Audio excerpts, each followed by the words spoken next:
Salam penuh damai saudaraku. Kembali channel ini hadir di hadapan saudara-saudara, sahabat-sahabat, teman-teman. Ini melanjutkan perihal kitab orang Kristen. Nah, teman-teman, saudara-saudara semuanya, Anda yang sudah percaya bahwa Alkitab adalah firman Allah, tentu hanya perlu terus belajar ya. Jadi belajar terus, karena tidak ada seorang pun yang bisa dibilang khatam tentang Alkitab, karena Alkitab adalah firman Allah yang hidup. Setiap saat kita membacanya, setiap saat pula kita mendapatkan hal-hal yang baru. Nah, saudara-saudara yang lain, kalau Anda bukan orang Kristen, orang yang belum percaya kepada Alkitab adalah firman Allah, saya menganjurkan Anda mungkin menjadi bagian kalangan sendiri, dalam arti kalangan orang-orang yang punya kerinduan untuk mencari kebenaran. Nah, inilah tempatnya, inilah saatnya, inilah ruangnya. Bersama-sama dengan saya, Anda hanya perlu meminta petunjuk kepada Tuhan yang Maha Kuasa, Allah Khalik langit dan bumi, Tuhan yang penuh kasih, Tuhan yang mengasihi Anda dan juga saya. Minta petunjuknya supaya Anda diberi petunjuk yang benar. Ya, jadi sekali lagi, kalau ada orang yang mengatakan bahwa Alkitab sudah dipalsukan, sejauh belum bisa menunjukkan mana yang asli, maka itu saya simpulkan sebagai omong kosong belaka. Nah, teman-teman, saudara-saudara yang saya kasihi, yang saya cintai, yang saya hormati, kembali kepada kitab orang Kristen ini. Ya, kitab yang luar biasa, kitab yang terbuka. Anda siapapun bisa membaca, bisa membuka, bisa membeli di toko-toko buku yang ada, ya, apakah itu toko buku Kristen maupun toko buku umum yang menyediakan. Itu bisa dibeli oleh siapapun, bahkan secara online Anda siapapun bisa membukanya. Nah, apapun tujuan Anda, apakah tujuannya baik maupun tidak baik, tetapi jikalau Anda sungguh-sungguh mau mencari kebenaran, saya berdoa, saya meyakini juga bahwa Anda pasti akan menemukan kebenaran itu. Kebenaran bukan sekedar menurut sudut pandang Anda, menurut pikiran Anda, menurut apa yang sudah ada pada diri Anda, tapi kebenaran yang sebenar-benarnya. Nah, saudara-saudara yang saya kasihi dalam Tuhan Yesus, untuk yang sudah percaya dan saudara-saudara semuanya yang mungkin Anda belum percaya tetapi Anda mau menyaksikan sedikit uraian ini, saya ingin sedikit menyampaikan bahwa Alkitab juga adalah jawaban bagi setiap persoalan. Nah, mungkin teman-teman, saudara-saudara pernah mendengar ya,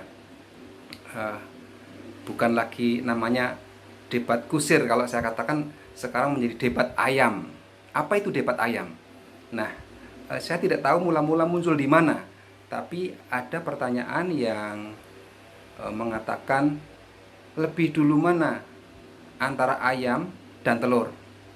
Nah, ketika kita secara spontan mendapat pertanyaan seperti itu, maka kita akan mungkin bisa jadi berpikir keras gitu ya, dengan logika kita. Tetapi sebagaimana yang saya sudah yakini sekarang, bahwa Alkitab adalah jawaban.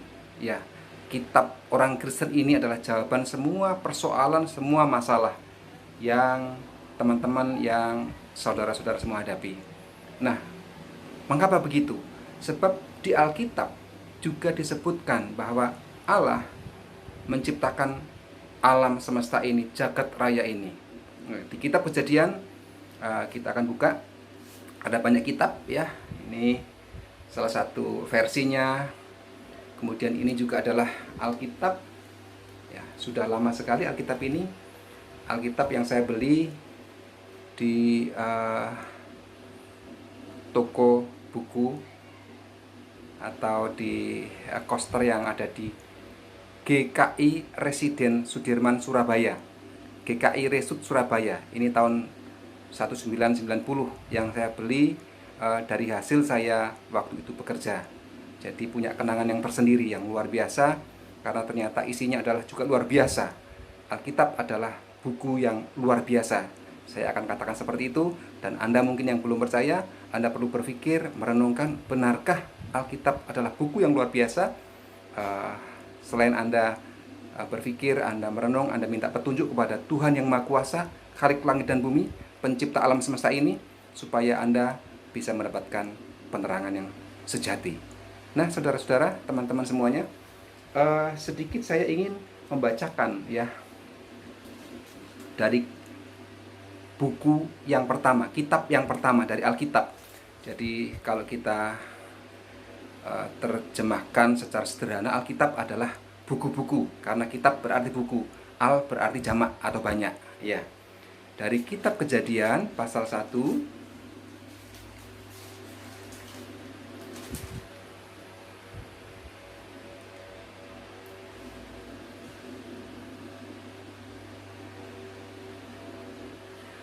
ayat 21 ya, begini bunyinya. Maka Allah menciptakan binatang-binatang laut yang besar dan segala jenis makhluk hidup yang bergerak, yang berkeriapan dalam air, dan segala jenis burung yang bersayap. Allah melihat bahwa semuanya itu baik. Jadi Allah mula-mula menciptakan segala binatang, juga burung yang bersayap. Tetapi selain itu juga kita akan menemukan bahwa Allah juga menciptakan binatang di hari yang lain ya.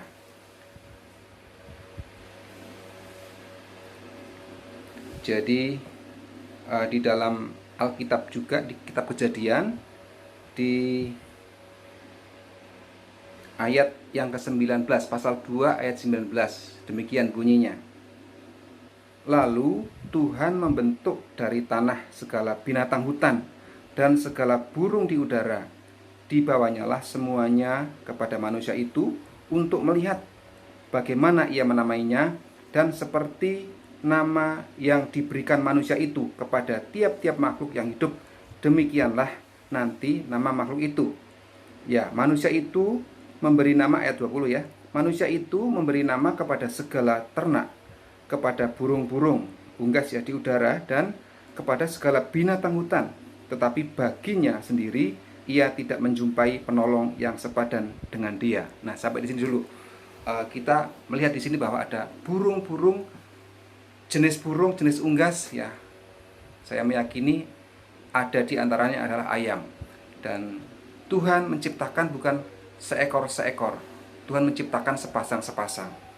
Dan ketika ayam diciptakan, maka Alkitab mengatakan tidak pernah Tuhan menciptakan bayi binatang, telur burung ya. Tapi Allah menciptakan binatang, Allah menciptakan burung, dan itu jawaban dari debat ayam. Jadi bukan telur lebih dahulu diciptakan oleh Tuhan, tetapi ayam yang diciptakan. Nah, itu sedikit dari cuplikan yang saya sampaikan kepada saudara-saudara, teman-teman. Kitab Kejadian ini masih banyak berisi tentang kisah Abraham, kisah keluarganya Abraham, keluarga besarnya Abraham, sampai kepada Yusuf. Nah, yang akan datang saya akan sampaikan secara bertahap ya, beberapa tokoh, beberapa kisah yang dituliskan oleh Musa ya. Kitab Kejadian diyakini ditulis oleh Musa pada zaman Musa, karena zaman sebelumnya tidak ada huruf ya. Tentu ini menjadi pertanyaan besar, tapi ini menarik untuk kita simak dan kita ikuti. Karena itu saudara-saudara, teman-teman, jangan sampai ketinggalan. Kisah ini masih akan berlanjut. Dan apakah saudara sudah percaya Alkitab firman Allah, maupun saudara mungkin orang yang belum percaya kepada Alkitab sebagai firman Allah? Maka mari kita bersama-sama menyimak. Kita lanjutkan dan kita berdoa. Tuhan penguasa langit dan bumi, terima kasih untuk waktu, untuk kesempatan ini. Kami semua ingin diberkati, ingin diberi pencerahan, ingin diberi pengetahuan yang benar. Terima kasih, terpujilah nama Tuhan semesta alam. Amin.